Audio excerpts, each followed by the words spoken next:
Hello, my name is Svetlana Stone. You are watching Artist Voices, where we believe it's essential for artist voices to be heard. And we are pleased to have Tom Knific here at Public Media Network to learn about what it takes to be a musician and artist in 21st century. And thank you so much, Tom, for joining us tonight. We are pleased to have you. How was your day? It's a fabulous day. It's great to be here, and really thank you for producing this. It's great to be here and have the arts represented in an intimate way like this. Having a fabulous day. We just had some fabulous family time in Cleveland, which is where I'm from, and before that we had a 2.5-week tour of the South, playing music live again in venues, South Carolina, Georgia, and drove up through Nashville and saw some wonderful things there and friends and students. And so it feels like things are coming back. This is great. Can you tell our viewers more about yourself? What music you are doing, what instrument you're playing, about yourself, and how you end up in Kalamazoo? Okay, that's actually several questions. Yeah, that's a lot. let me figure out a sequence for this. So Tom Knific from Cleveland, Ohio, originally from a Eastern European background. My grandparents came from Slovenia, so I have always had an affinity for Europe. I grew up very fortunate. In our household, music was very present. My dad was a professional bass player, had studied with the symphony and played jazz.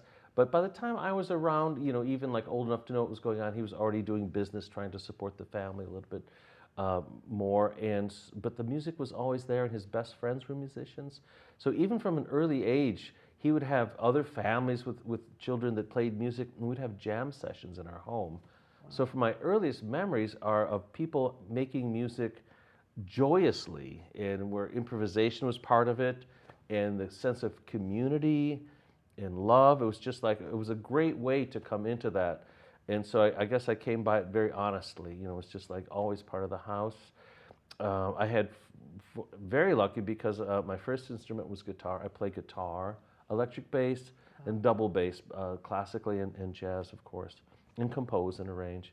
But guitar was my first instrument, and I'm a child of the 60s, the Beatle era. Wow. And at that time, there were more people hired to teach guitar than could really teach or play guitar, because like everybody was doing it. So the music store is just like, we need a guitar teacher, I was so fortunate, and I'm sure it was because of my dad and his friendship with the professionals.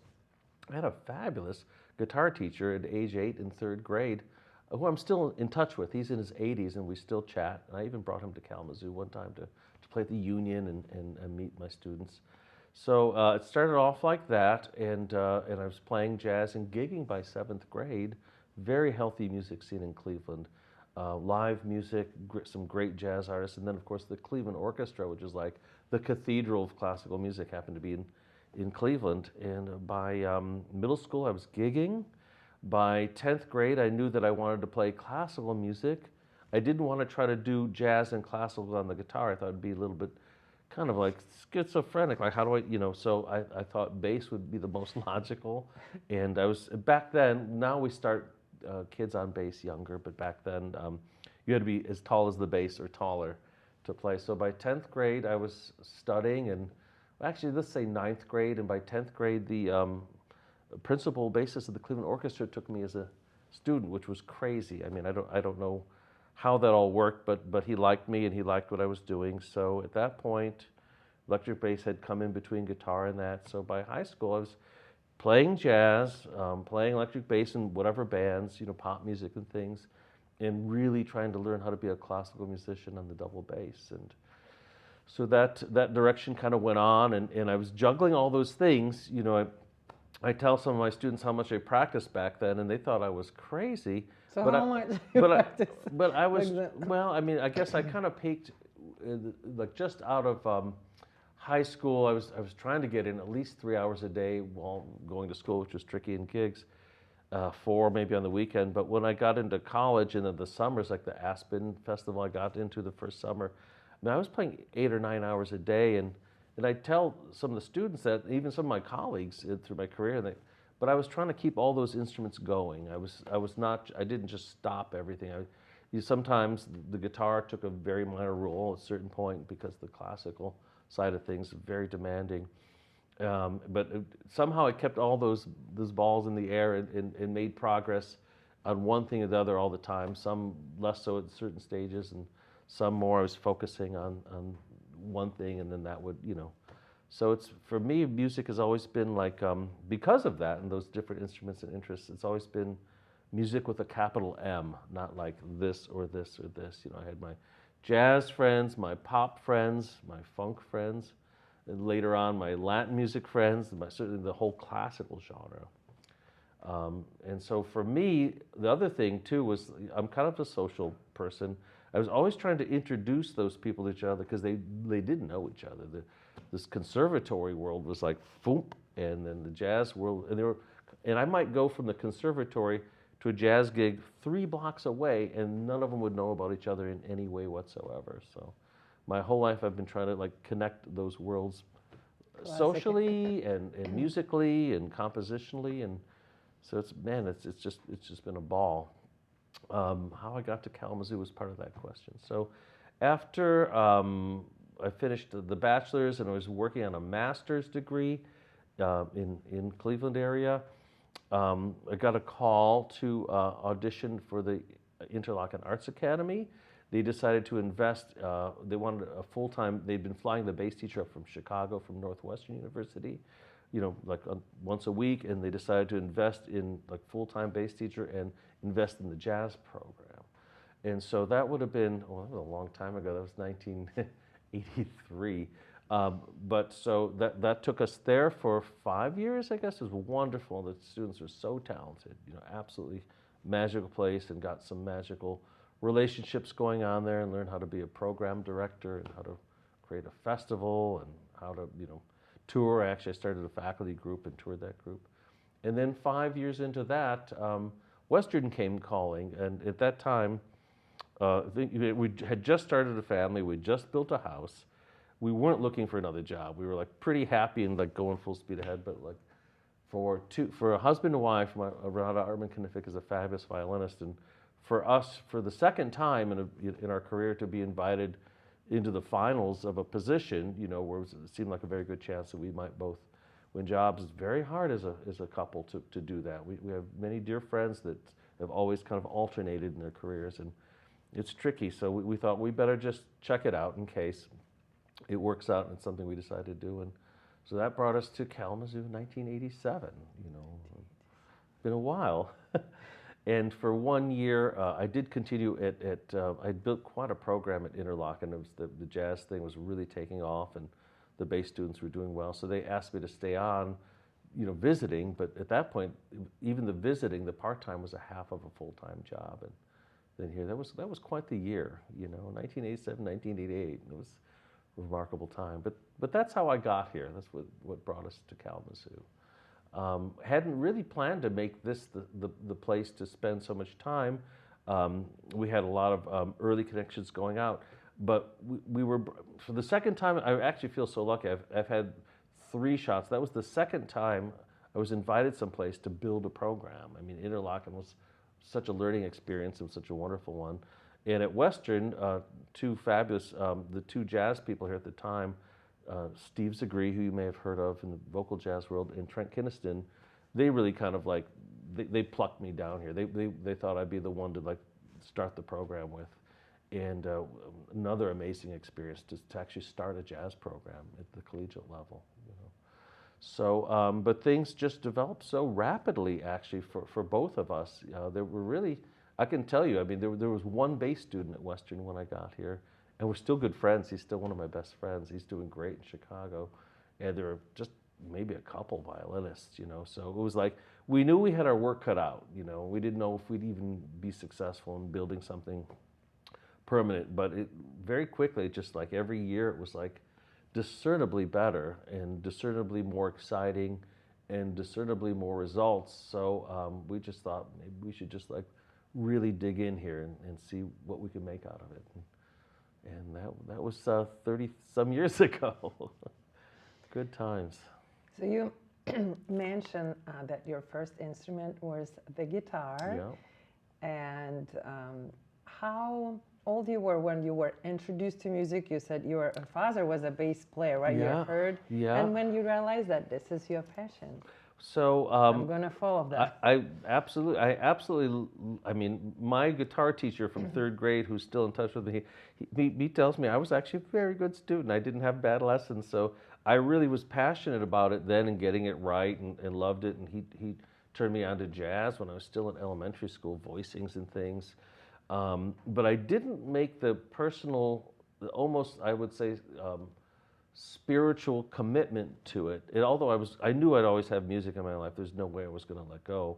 I knew it was going to fit in there some way, but I made like a commitment, literally like, to me it was almost like a religious commitment to this lifestyle and this art form. In 10th grade, I can tell you exactly, it was in the winter of 10th grade. I'd already started studying with the principal of the Cleveland Orchestra, and I was studying the Beethoven symphonies and their parts.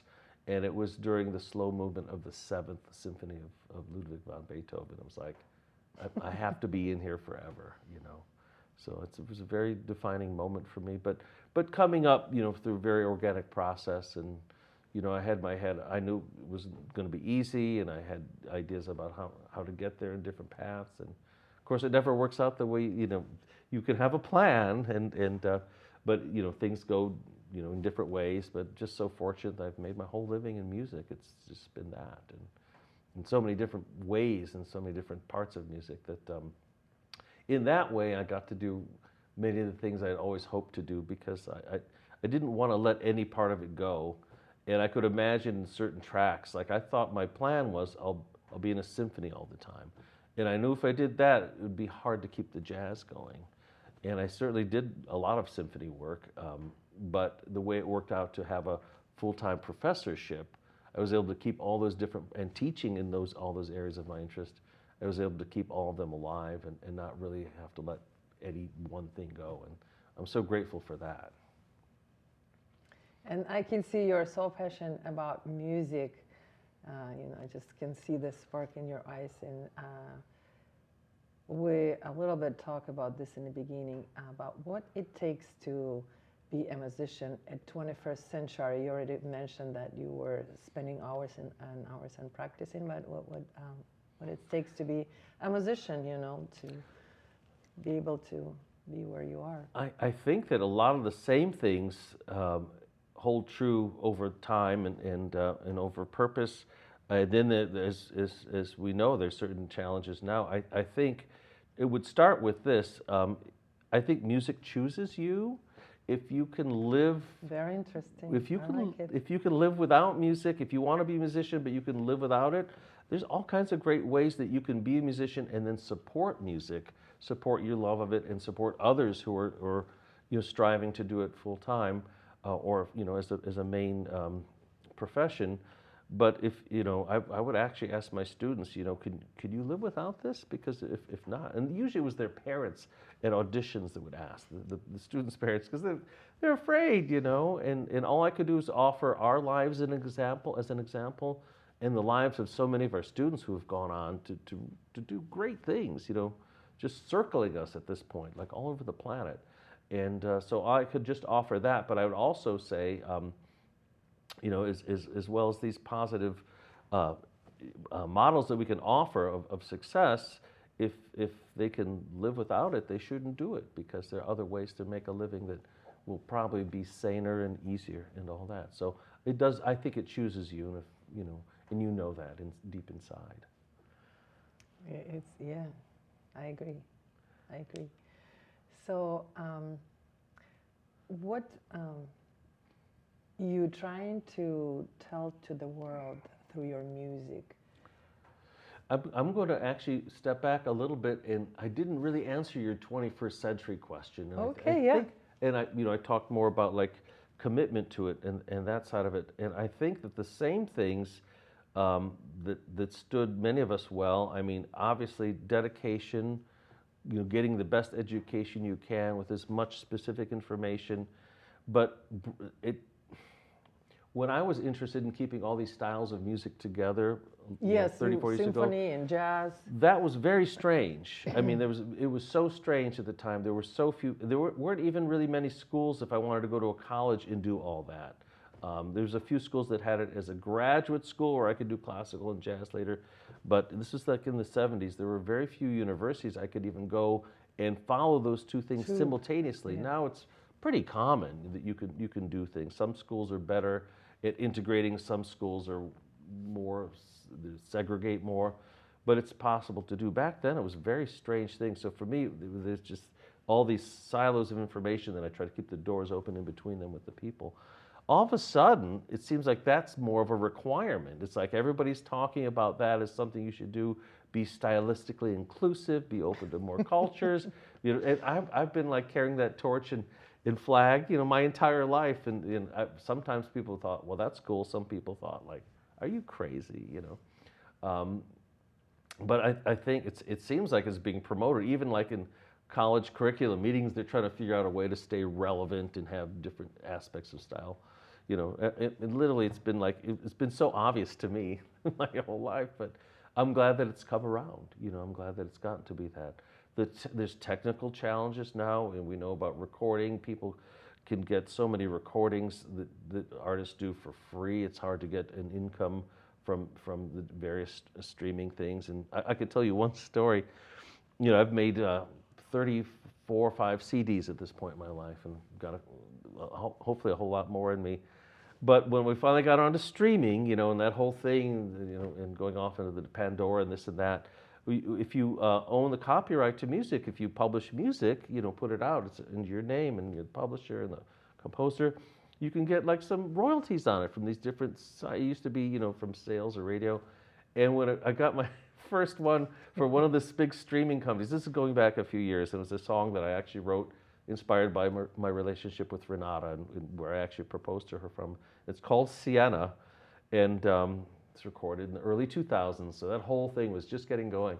And I'll never forget that it's like a little, chart, it's like a little flow chart, and you're looking at numbers, things, and I go, oh, Pandora or whatever it was, it might have been a different studio. I go, 11,000 plays, somebody's listened to me 11,000 times. I kept going across. $1.49. And since I was both publisher and the composer, I got twice that, but it still was under $3 or something. And it was I've never been so excited and so disappointed in the same moment in my life. Yeah, it's like, oh my gosh. So like, unless you're at the highest realm of pop music, that stuff doesn't really pay off. And I still see like now it comes from many different streams, and even internationally in Japan.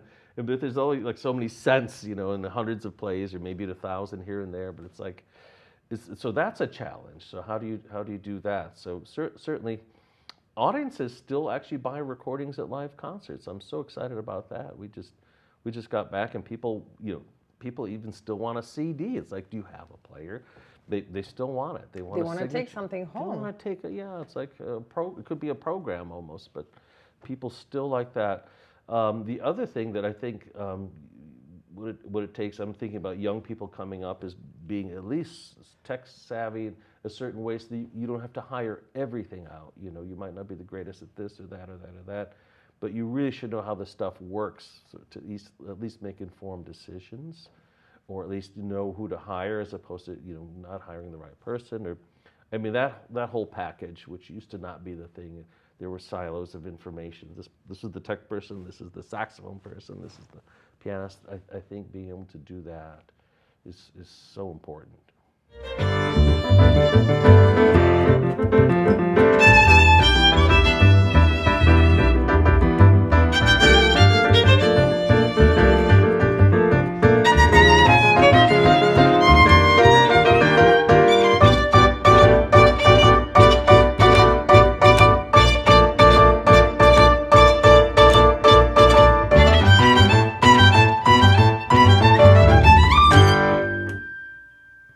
Welcome to Artist Voices, where we believe it's essential for artists to be heard.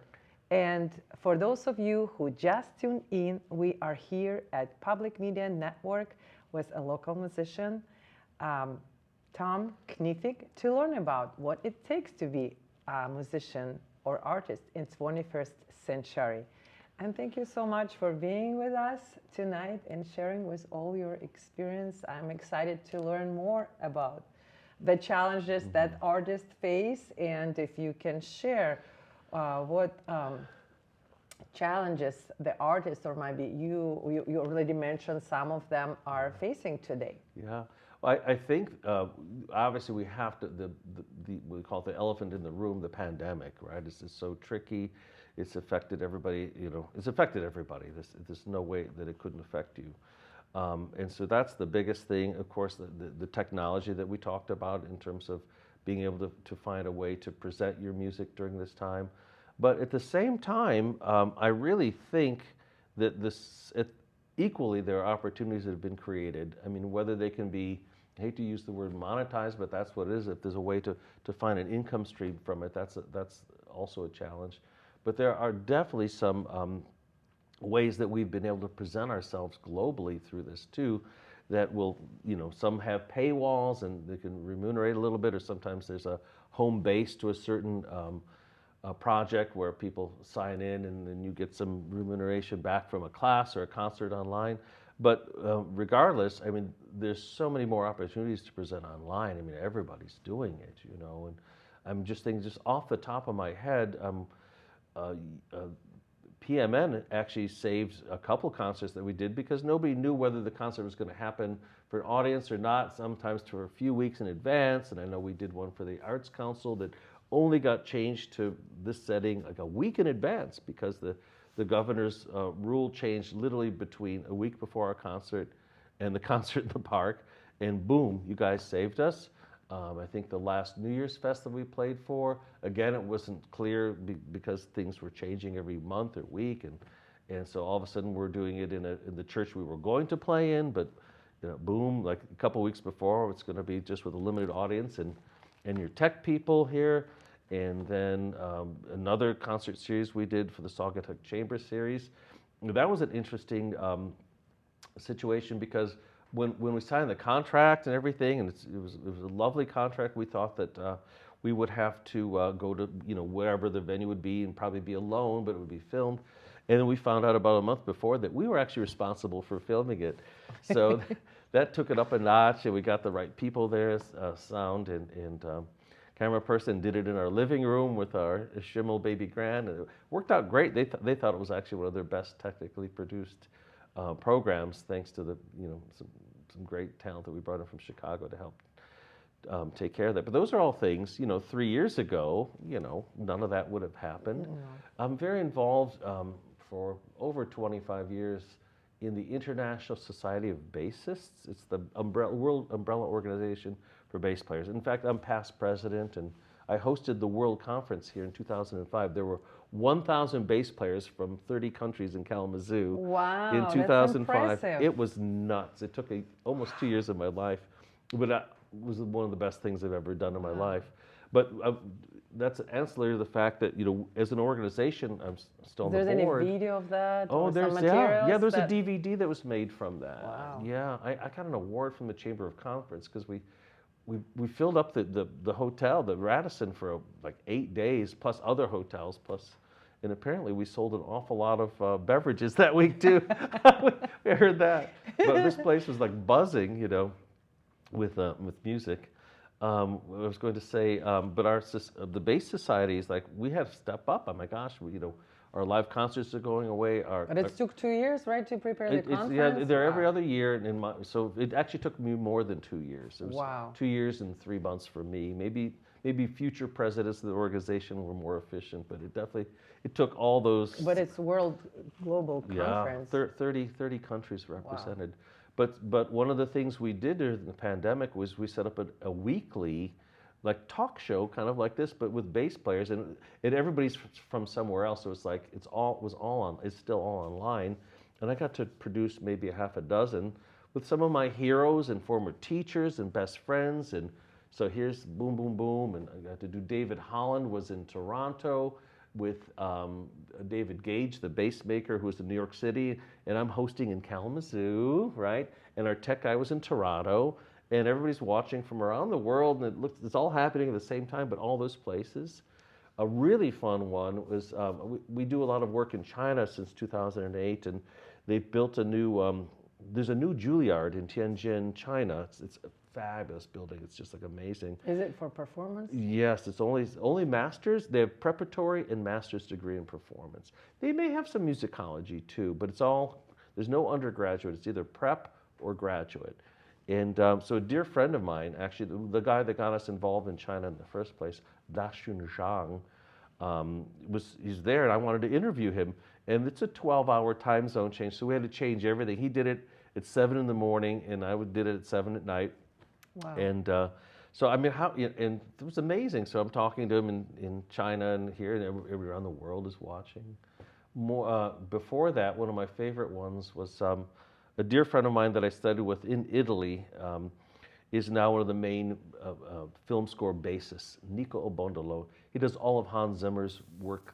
If it's not done in London, he's doing it, among many others. His IDB list is like several hundred. So I thought, people go out, and they're still making product. They're still making movies. They're still making film scores during the pandemic. I thought people would probably love to see that, how that happens. And I had met him in Italy studying with Franco Petracchi, one of the greatest bass players, composers, and conductors of all time.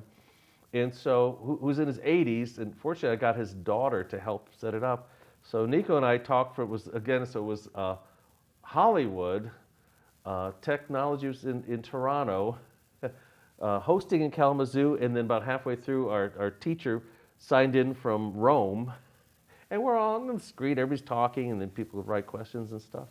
I mean, again, 2-3 years ago, this would have never happened. I mean, it would have been it could have, but it would have been a big deal, and wouldn't have just been kind of homegrown like the way we did it, So those are the positives. I mean, I see the silver lining, Our oldest son created technology. He's always been about 5 years ahead of a lot of the market in a lot of things, whatever technology he's created. His company exploded during the pandemic because he created things that the forward universities were already using. But when the pandemic happened, like everybody wanted him. It was nuts. He doubled in weeks during the pandemic. So it's just like, if your mind is open, your heart is open, and you can see connections between things. I mean, it's there's what we call silver linings, or Baudelaire called it fleur du mal. Like flowers that come out of not so good things sometimes. Yeah, like somebody said that the optimist in any challenges see the opportunities. Yeah, that's it. I like this expression. I couldn't agree more. Yeah. So my favorite questions will be to you. What best advice you ever get from other musicians or artists, and what would be your advice to musicians at these days? So the thing is, for me, I've gotten advice at different stages that were like super powerful for that stage that stick with me. So if I could, I'd like to kind of run the ones that I remember at certain times that really, like, it was the right message at the right time. Early on, one of my mentors and great friends since I was 18 or 19, Jamie Haddad, great percussion, Paul Simon's drummer and everybody else's percussionist drummer. He told me, and he was giving me some of my first jobs as still like a late 19, maybe 20-year-old. He said, wherever you go, wherever you're brought into, make the environment better for you being there. In other words, it's not about what you can get from it, or it's like, how do I feel? It's like, make the situation better by you being there. Make other people sound better for you being there. So that was like a big early lesson. Very beautiful. Yeah. And then a little later on, I got saddled with a lot of responsibility, in terms of administration and organizing things early. Maybe just because I didn't say no, but anyway, however it happened, I had a lot of responsibility that way, in program, guests, all those things. And he said, like, you want a magical place? Bring magical people. So that's always been in the back of my mind. there's a lesson I like it. learned. Yeah. This is very That's sweet. I mean, it's great, so yeah. it's something. The best wisdom is the most simple and the most succinct, right? It's Exactly. like, and then later on, not so long ago. I mean, maybe okay. I've been doing this an awfully long time, but like, let's say midway through my career, or maybe even later than that, there's a fabulous musician, Stefan Harris. I mean, at an early age, he was like the assistant director of the jazz at Lincoln Center. Wynton Marsalis made him like the second in command, and he's had nothing but like great success. And Kalamazoo, I think it was originally through Fontana Chamber Arts, decided to bring him in and got grants, and he was coming here quite a bit. And so my jazz program at Western was basically the host for him in a lot of these things. Sometimes he brought his band in from New York, but most often, we were doing a lot of performances. He'd bring us in to play and do things. And so he's a bit younger than me, but had an amazing career already. He was like way up there. And I was, again, like probably mid or later in that career. And we were just about to walk out on stage. We literally were like all back on the wings. And we're all just like really excited. It's like rehearsals, great, sound checks, great. And we're just also about to put our first foot out and like just to walk out on stage. And he turns around to us and says, "It's always a privilege to perform." And to hear that at that point in my life, when you could start to get a little, not jaded, but like, maybe things aren't as exciting or as special as they once were. And from him, who was so high up, it was like, it just got me, and it was like, so those are three of the lessons that I remember at different times in my career. Advice is funny. I mean, there's a lot of things. So I share that. Those are the things I would also share. The messages received are the ones you want to deliver if they did well by you. The one thing in the jazz part of my career, it's like the jazz students are always like, how do you play? I mean, people learn patterns, and some people sound like they're playing patterns, or they sound like they're playing theory, and that's the worst. It's like help, And so, how do you get to the music? How do you actually be involved with improvisation and actually play music, which is not a given, And that's certainly one of the harder things to teach. But we had a dear friend, Sir Roland Hanna, one of the greatest jazz pianists, and also was a classical pianist. And we worked with him, both Renata Artman-Knific and I worked with him early in our careers. And he actually records on her jazz CD, and he has one track on one of my earlier CDs. He was like our jazz uncle. He just gave us so much wisdom and so much insight. And I was presenting him in a master class at Interlock, and one of the students said, and by the way, if you're not familiar with it, he could sit down and play an hour-and-a-half recital, improvised, and then there'd song structures, but each piece would become like a Rachmaninoff sonata or something. Just really, it's just like goes on and like entire tone poems. And so he creates worlds that involve improvisation and extended structures. And one of the students said, like, so Cyril and Hannah, when was it that you got to improvise exactly what you wanted to play? And he says to this was a young lady, says, when is it that you think you can talk and know that everybody understands you? And she was like, it's a process. You never know. You're just working at it the whole time. And if more people if more people understand you than don't, I guess you're successful, But you can never assume everybody gets what you mean, and you can never assume that you're understood by everybody. That we listen to great music, and isn't that the best? And somebody says, I don't like, it's like, it's an aesthetic, and you just keep working towards sincerity and your own sense of authenticity and your voice, developing a voice, So those are the advice. I brought that up very often when students were frustrated, or maybe not even, working at that expressive part of the craft, So I remembered that. That's great. And I have another question, Tom. What do you want to achieve through your music? Oh boy. Well, I can say it's changed a little bit over time. And for me, my music, there's the teaching part, and I think we've kind of covered that. Then there's the performing part, and then there's the composing part. And there's a lot of overlap, but it's not exactly the same. But the one thing that is the umbrella over all of it is I like to touch people. You know, like get to people to think. I think like down deep, I'm an impressionist. I like to give an impression that moves people in some kind of way. Um, it's not important to me that people are impressed with me or that like there's some sort of depth. The depth of the structures is so powerful that let's be, oh wow. If people get a message, or if people are touched, or if they feel or remember it by having a moment, that's way more important to me than all the other things that some people like think about their music. It used to be more important to me to try to be creative in a way that maybe nobody's ever done this before. I think that's sort of a youthful sort of aesthetic. Yeah, we all have this. Yeah, and plus the other thing I'm just reminded all the time is usually, even if you think you're doing that, other people decide whether it's unique or not. I mean, you could think it's unique, but you're not the arbiter of that, you know. So I try to move people, and I had a very powerful experience on our last tour. We were playing on an island off the coast of South Carolina that's a kind of a resorty retirement place, and there's a lot of very interesting people. There are people from the U.S. State Department. I met a fighter pilot retired. Just like somehow this place attracts very interesting people. I met people that knew people I knew from Africa, you know.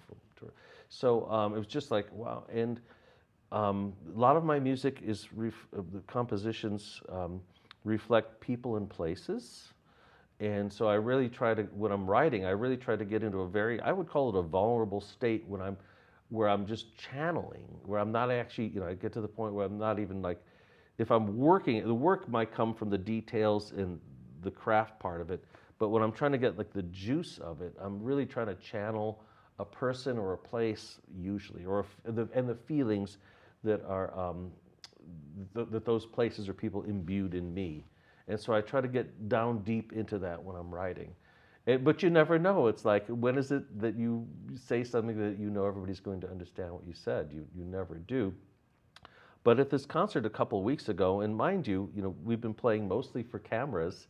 I've been playing club dates, but there's only so many concerts that have been going on. There's some people that said some things afterwards that actually just like, almost brought me to tears, the things that they heard. And I'm like, how did you... I said, but that's actually what I'm trying to get out here. And they said, well, apparently you did it. So that was a powerful lesson for me at this advanced point in my career, that it can work. If you be honest to your craft and keep taking in the influences and figure out how to use them and how to make them work, and really believe that like there's an end to it that could make an impact in the world, and whatever your world is. And I guess that's what it's all about, for me.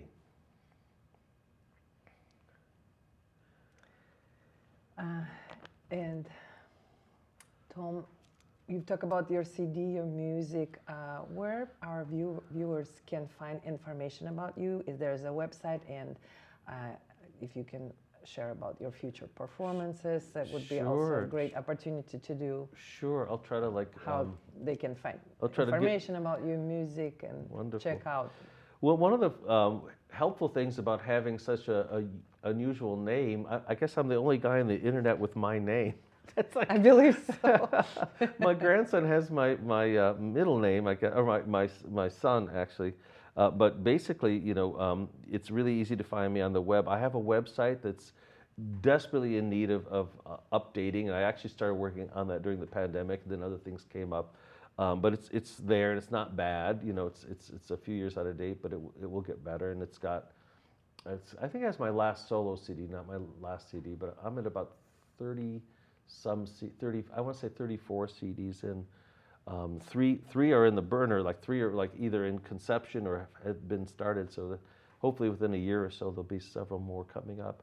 So it's tomknificmusic.com, I think is the easiest way to get to it. And then my Facebook page I basically use for either family or for professional engagements and things like that. And that's also Tom Knific Facebook. It's so easy to find, And you also post information of your future events. Absolutely, I put everything down. So the main what's happening is, so I've always had bands with my family. Renata and I met performing together. I've written several chamber works for us, like duos, 3 actually at this point. We're going to record all of those. Like, it'd be basically my classical music CD of music that I've written, like every note, and it works that way. Many other people have recorded my works. I haven't gotten around to those classical works, so shame on me. But there's some nice versions of those out there. So that's in the works. I started a jazz CD just before the pandemic, and hopefully we'll get back to that. I've got a cameo with Fred Hirsch on there, and some friends that I've worked with around here over the years. And I just have a few more pieces of that puzzle to put together. Is it your own music? Largely, yeah, largely my own jazz works. Gene Knific, our youngest, is a brilliant arranger and composer. I mean, like, he's me 3.0. He's left me in the dust. And the Merlin Trio commissioned him to write a whole CD of arrangements of American songbook classics, and they're amazing. They're reimaginings, not just arrangements. They're like re-envisionings. I mean, all of a sudden you'll hear Messiaen or Debussy and all that. It's just like, they're so beautiful. And so we have yet to record those, and that's going to happen. I've always had a band with either Renata or a son, and so during the pandemic, it's easiest to work with family, right? Because you all know where you've been, you're all quarantined, especially before the vaccines. And so Gene and Renata and I have been performing sometimes with the drummer if it worked out with the pandemic, or music or traveling or budget-wise, or sometimes just as a trio. We just violin, bass, and piano. And so we have a whole repertoire of that, some American songbooks, some chamber music, and some of this hybrid stuff that's always attracted me, and most of it original material. This is a really interesting newer project for me.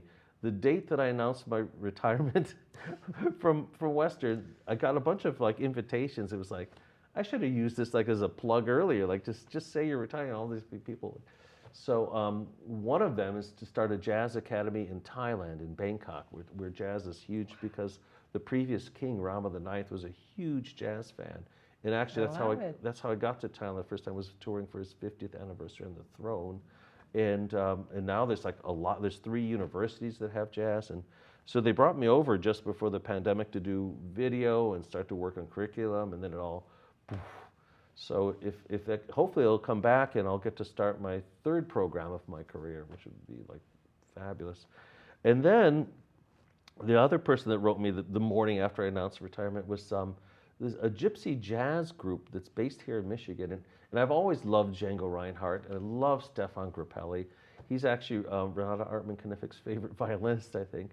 But I've known about it, I've played a little bit. I met some of those guys in France when I was an exchange student, but I never really dug into it. It was just more like, wow, I love that. And these guys, they are so committed. They're like, apostles to it. And they invited me in, and so I've been playing with them, basically a few months before the pandemic, and they've been playing a lot since May. A couple times a week we're performing in tours and bringing in guest artists, and it's like it's its own world. I mean, they have they have so much respect for the history of that music and the French artists that are involved in it, and the gypsy, but we don't really use that word so much anymore. And so that's been fun. It's like I've gotten back to something I've known about my whole life, but never really, dug deep into. And I'm having a great time doing that. Just so much fun. So that's, I guess, the newest thing, and so usually a night or 2 in Grand Rapids for me with those guys, and Detroit and Baltimore and other places in the Midwest. So that's kind of what's on the burner. So I truly enjoy our conversation, and to learn more about you. What does it take to be a musician in 21st century? About your project, challenges. It's great. And well, this concludes this episode of Artist Voices, where we believe that essential for artist voices to be heard. And we take Tom Knific for joining us tonight. We're so thankful, and we learn a lot. Thank you so much for watching us, and see you soon. Thank you, Svetlana. Thank you. Thank you. you.